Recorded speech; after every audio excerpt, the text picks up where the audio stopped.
So, recently, sociologists and psychologists have done some studies trying to show that masculinity and femininity are social constructs. Okay, that we're just conditioning boys to be boys and girls to be girls. Here's what they found. Okay. In one study, they had a bunch of babies, okay, that they raised in a gender-neutral environment for a number of months. Okay, I think the plan was 2 years. Right? So no gender conditioning at all by environment. That was the goal. At about 18 months, they started to notice that some of these children, while they would be outside playing, were going up to trees and breaking off branches and starting to fight each other with them. And then they would chase other children who would run away and congregate in groups. What they found was that the boys were beating each other up with branches and trying to beat up the girls as well, who were clustering into groups. A Harvard scientist did this other study cross-culturally involving blocks and 4-year-olds. You know, building blocks? Okay. So he would give blocks to 4-year-olds and just say, build something. Okay. And cross-culturally, what was happening is the girls were building structures that were low to the ground and like enclosures with an opening, and then they would bring their toys and put them inside, like creating a little house. The boys were trying to outdo one another in how tall they could build their tower. Is that not typical, right? Females open to receptivity, the males, it's like competition, hierarchy, right? Okay.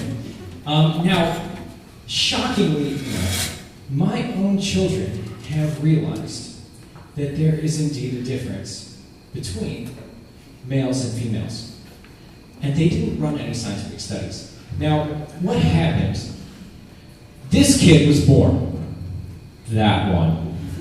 He's different than the other two. And the other two noticed that there was something different about him when he took his first bath. And they said, "What's wrong with his bottom, Daddy?" It's amazing that they could figure it out. Now my son's different in other ways, okay?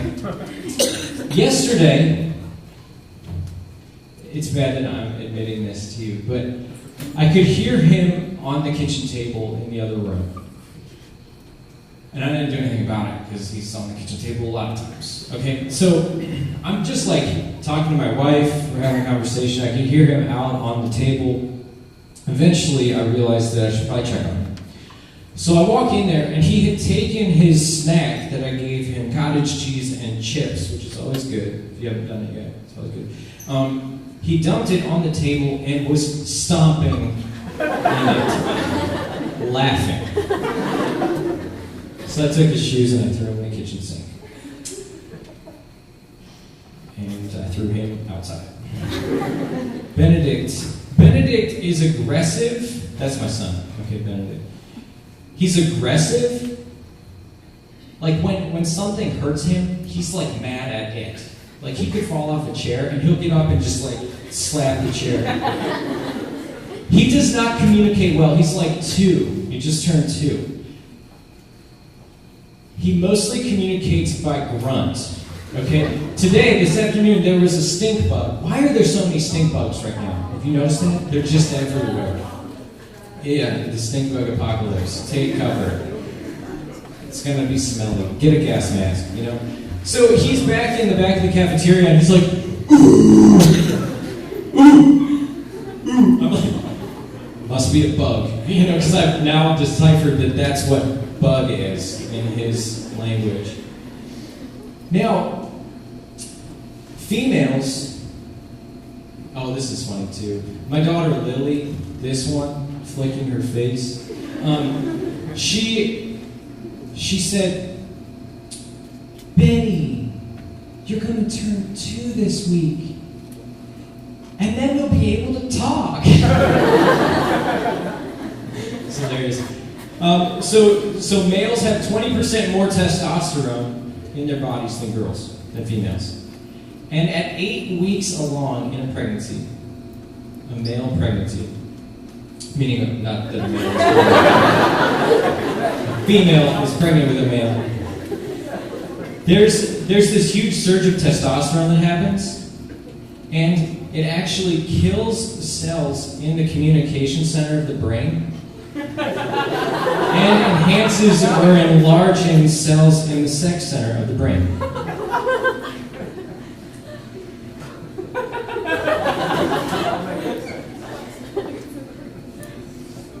Did you know that females speak 3 times as many words as males in a given day?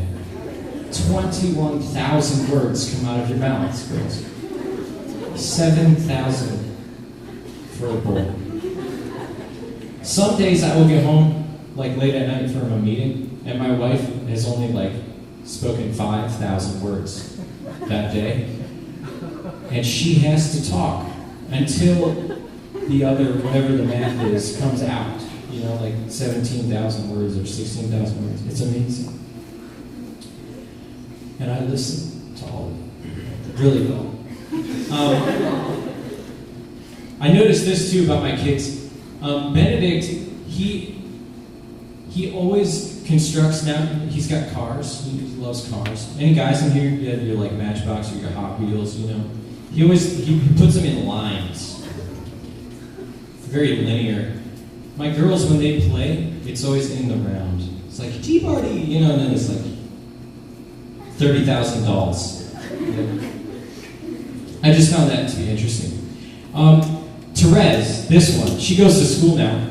I always ask her every day, Therese, how was school? What did you learn today? And she will talk to me for about 15 minutes straight, not at all about content that she learned, but about all of the social dynamics of her classroom as a kindergartner.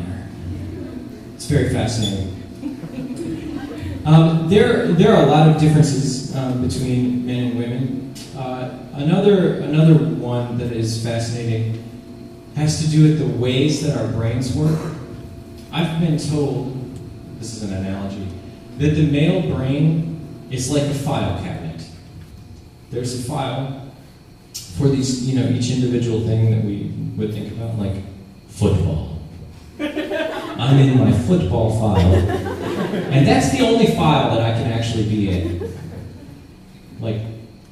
Football file. We also have a nothing file. Your mom will ask you guys, what are you thinking about? Nothing. And it's actually true.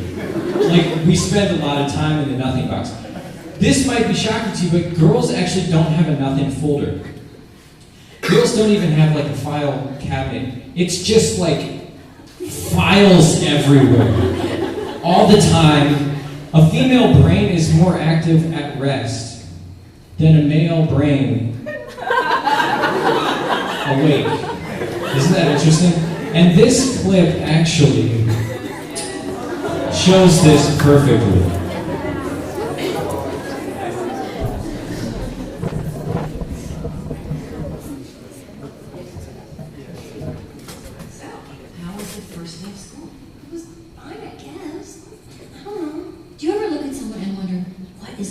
Inside their head.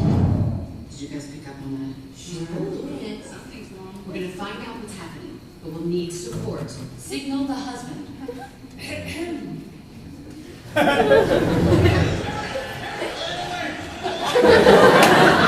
Soccer folder. She's looking at us.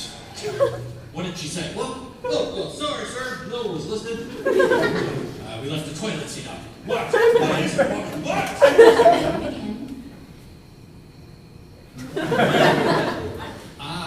So, Riley, how was school? We gave up that Brazilian helicopter pilot.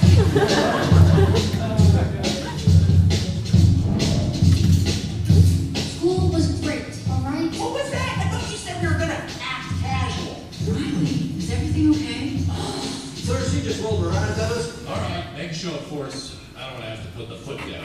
No, not the foot. Riley, I do not like this new attitude. Oh, I'll show you attitude. No, Green. Just leave me alone. Sir, 45 levels of sass. Take it to Defcon 2. I don't know where this disrespectful attitude came from. You want a piece of this, Pops? Yeah? Well, look. Prepare the foot. Keys to safety position. Ready to launch on your command, sir.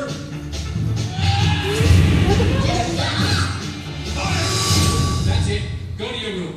The foot is down. The foot is down. Good job, gentlemen. That could have been a disaster. Well, that was a disaster. Have any of you ever seen that movie? So hilarious. I fell asleep during that one. Not because I didn't like it, just because I fell asleep during every movie. And my wife got mad at me. She was crying during most of the movie. We're just different. Why did I? Yeah, this is Baby Brad right here. Okay. I'm trying to remember why I put the slide in here. This is us looking really awesome when we climbed the top of a waterfall. Okay, obviously very manly. Look at my pants. Sweet. My friend almost died later on that night. We made it out alive. Why is that? Oh, women love in details. Women love in details. Men don't know what details are, which is why we hurt your feelings sometimes. Which brings me to why this slide's up here. We decided, this group of guys, that we were going to put on a dinner for the ladies. This is when we were studying abroad in Austria, not Australia, Austria, it's in Europe. And obviously we would make pasta, because that's about all we knew how to make. And we thought, man, it would be sweet if we decorated. But none of us know what decorations are apart from Christmas lights. And it just so happened to be December. So we went out and spent the whole day in the mountains in Austria chopping down pine trees. So we had a tree in our room. This was our decorating, with some Christmas lights on it. And then we served pasta on plates. And this was us loving the details. Now, if this was the girls would put on tea parties for us, and they were really elaborate, time taken and care given to every detail. We missed most of those details. You know what I'm saying? It's today I was thinking, it's the difference between when I take care of snacks at a youth ministry thing, and I'm just chips in a bag. Perfect. Versus when my wife does that, and she's like, do you have any bowls? For what? Do you have napkins? Napkins? What are you doing? Why would you put good chips in a bag, in a bowl? Just to serve them? It's so weird. Okay, I'm just goofing around right now. So, I was going to talk to you a little bit about theology of the body tonight, because I think it helps us to understand how these differences that exist between the sexes make sense. Okay, so TOB, just to go through this really quickly, 129 short talks given by JP2. I think you knew that already, a lot of you. And the whole point is that by looking at the human body, we can come to understand something of who God is, theology. Okay, does that make sense? So by looking at the theology of the body, by looking at the body, we can understand something of who God is. Right? We good there? And then a quote that I'm going to skip over. Now, I was going to talk to you about the fact that JP2 references Genesis.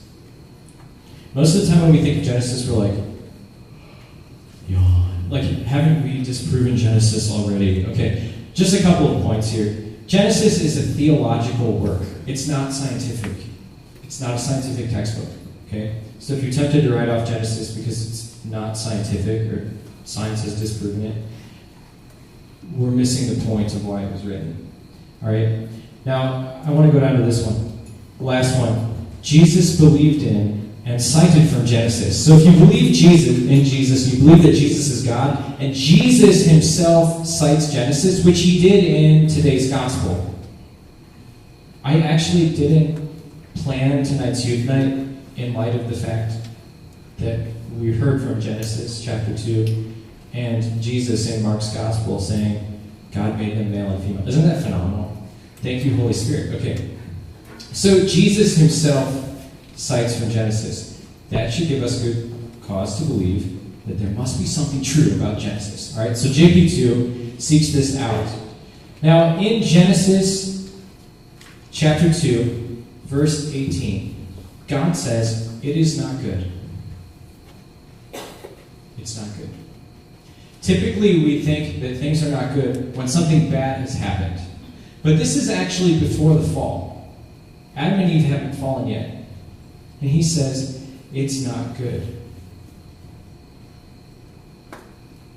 It's not good for man to be alone.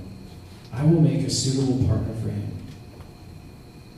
I will make a suitable partner for him. So this is before the fall, right?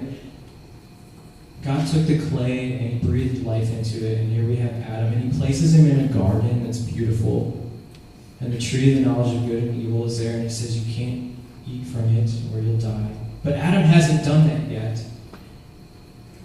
and there's something not good. Okay? So what is it that's not good? Well, if we back up into Genesis chapter 1, we hear that man is created in the what and what of God? Image and likeness. We've all heard it 1,000 times, right? Image and likeness, but what does that mean? Well, who is God? God is a communion of persons. In love, right? God is love. God is a communion of persons. So man alone, none of the other creatures, is created in God's image and likeness. Man alone is created in God's image and likeness. So by communion, by this communion of persons, and for communion. That's what it means to be made in the image and likeness of God. Man has dignity. The Latin word dignus means worthy. What is man worthy of? He's worthy of love. Made by love, for love. He's worthy of love. So it is really the case that this gift of our lives, the fact that we are a gift, is actually inscribed into our bodies. How? Put your finger on your belly button. Seriously. Feel that thing. Anyone have an outie? Nice. This belly button that you have, it's kind of a goofy thing. You have to clean it out sometimes. Guys do it. This is really a sign that my life was given to me, right? This is a sign that I didn't make myself. My life was given to me. And every person in here has been given by God sexuality, which is a sign that this isn't just supposed to stay here locked up in me, but I'm actually inscribed in my body, called to be a gift for someone else. Isn't that really fascinating? So I was created by a communion of persons as a gift for communion with another as a gift. And this beautiful painting from Michelangelo, anyone know where this is? Where's it at? Sistine Chapel. All right. This is really a catechesis in itself. Have any of you ever really studied this image? You studied it? Some of you? Okay. Let's figure out what's going on here. So why does God create Adam first? And why is he alone?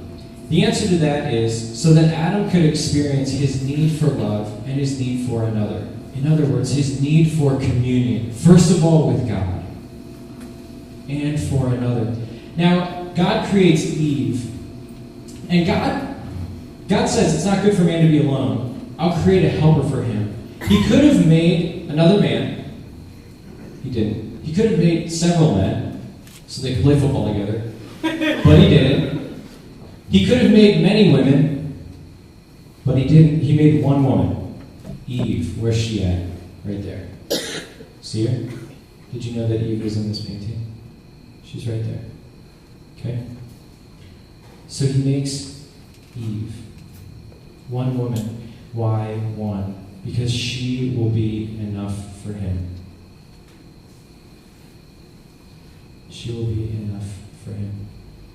Eve's primary vocation, so this is according to JP2, is to take away the loneliness of man, to show him the beauty and the closeness of God, because she knows this closeness to God, because she's conceived close to God's heart and under God's arm. Okay? So this is what this painting is showing us. And Eve is created to draw Adam out of himself. To draw Adam out of himself. Now God creates Eve not from Adam's head, and not from his foot. Why? Why, Peter? She's not above him or below him. Instead, she's equal to him, right? And so she's created from the rib, right? You know this? Now, it's interesting. The Jews taught that the rib taken from Adam's side was actually the one covering his heart. Isn't that a really beautiful image? The one covering his heart. And so Eve is not only to take away man's loneliness, but also to protect his heart. I mean, my wife has access to my heart in a way that no one else does. I don't really talk to a lot of people, believe it or not. I'm talking to you right now. But she knows a lot about me that no one else knows. And it's a sacred place to be in.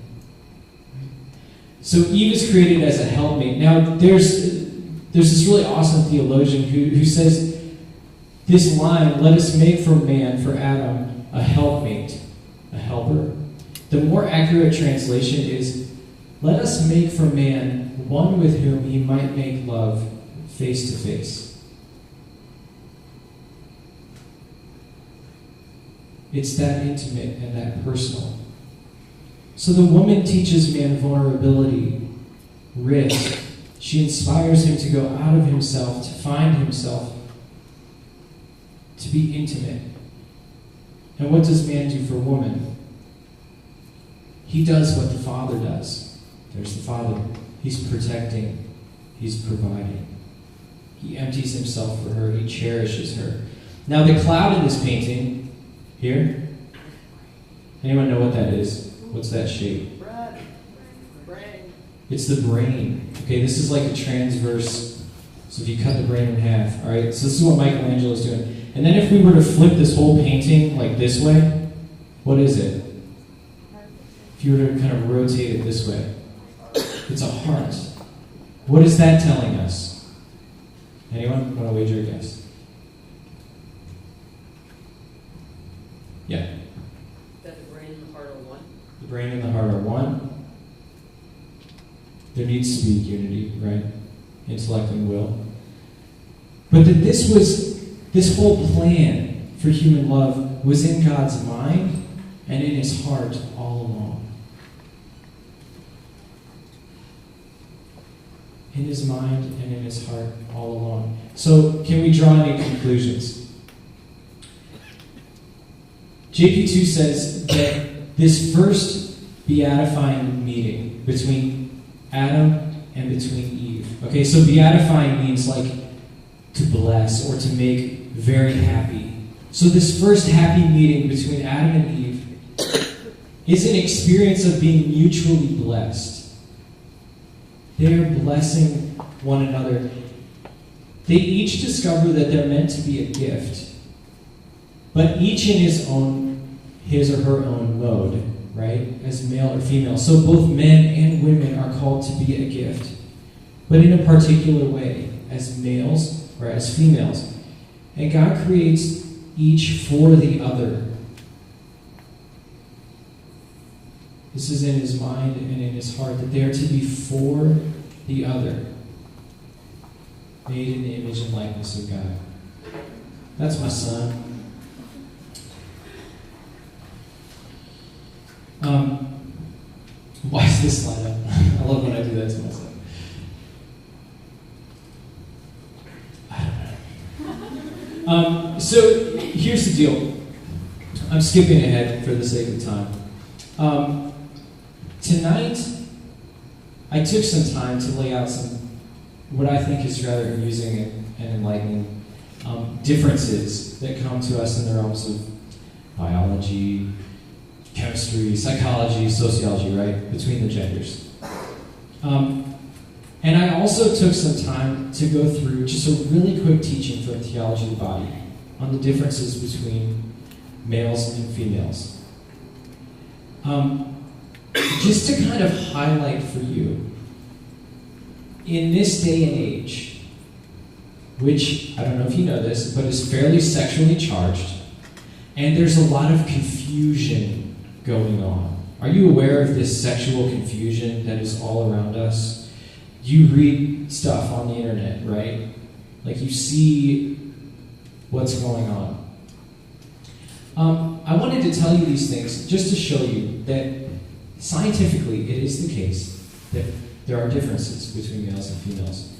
And then by God's design and in his mind and in his heart, these differences are intended for a purpose, a really holy and beautiful purpose.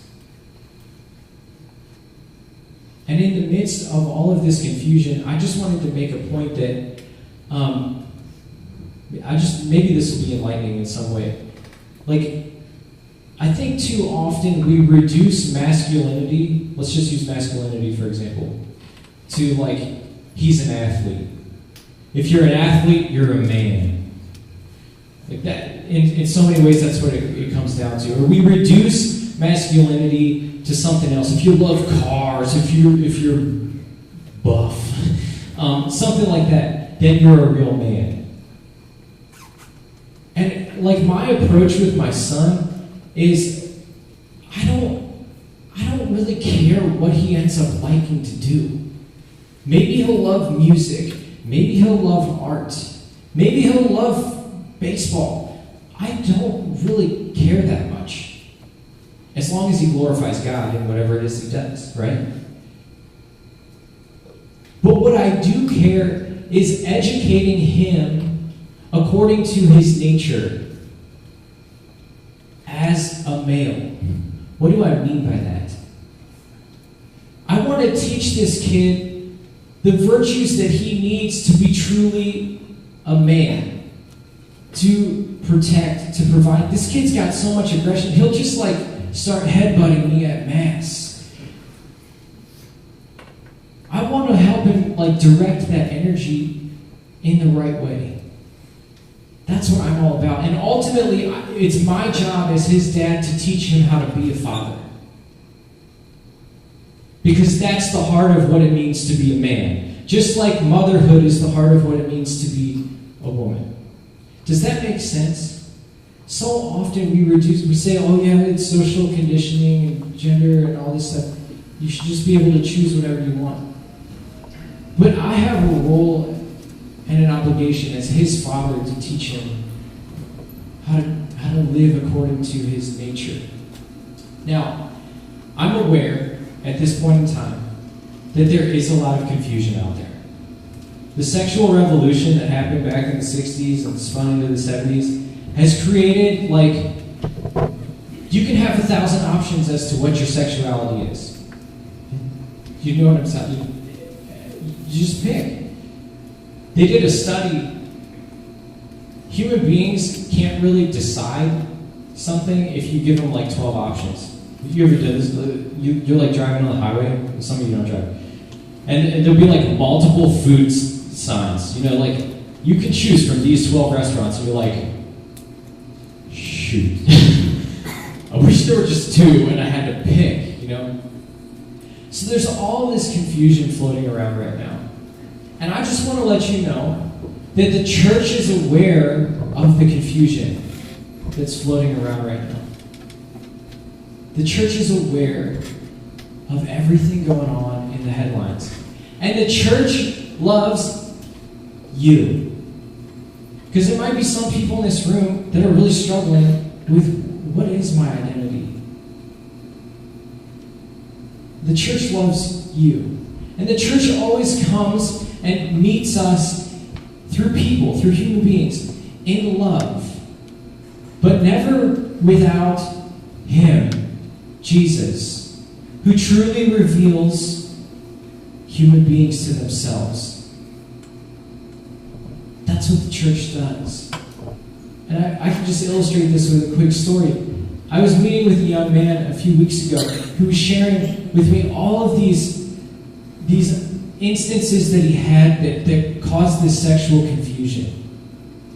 Sexual encounters with other men, sexual encounters with girls. And he said, I just got so confused and I was so empty inside, and the world was just telling me to keep pursuing it. Just keep going after it. You'll find yourself. You'll find happiness. And he said, I just wasn't. And it was at that moment, in that confusion, that he finally turned back to the church. And through the church, to Jesus. And he said, I am totally content right now with letting Him show me who I am through the church. The same church that supposedly hates this, that, and the other type of person. It's not the case. And it was so beautiful to hear his testimony and really to journey with him over the last few months, just walking. Now, we're going to head over to adoration in just a few minutes, which will be great because we can walk outside because it's so hot in here. Today is the Feast of St. Francis. Did you know that? October 4th. Feast of St. Francis. It got overruled because today's a Sunday and it always trumps any feast day. But Francis, he used to go out in the middle of the night and he would be walking in the woods, just wrestling, just praying out loud with this question. Or really the series of questions. Who are you, Lord, and who am I? Who are you, Lord, and who am I? That picture I showed you from Austria, that semester that I spent in Europe, this was like the center of my prayer every single day. Lord, please reveal yourself to me. Reveal who you are to me so that I can understand who I am. And maybe tonight, in the spirit of St. Francis, we can take these questions over to adoration. Eucharistic adoration, where He's truly present among us. Who are you, Lord, and who am I? And we might even extend this. God, this is who I think you are. Who are you really? Does that make sense? We always come in with preconceptions, right? Maybe that can be our first step. God, this is who I think you are, and I'm willing to give that over to you. Now please reveal yourself to me. And God, this is who I think I am. That's why we did that exercise at the beginning. I'm going to give this over to you. Please show me who I am. And what I believe is happening with that young man who's struggling with his identity is, as he has embraced chastity, as he has embraced the church, the truth of the church, and as he is being embraced by Jesus, he is going to come to a deeper understanding of who he is than what the world could have ever told him. And that's what we're going to do tonight. Some people aren't struggling with their sexual identity in here, probably many of you. But most of us struggle with who we really are in some way. Do you know what I'm talking about? Especially as high schoolers, because this is the question you're asking. Who am I?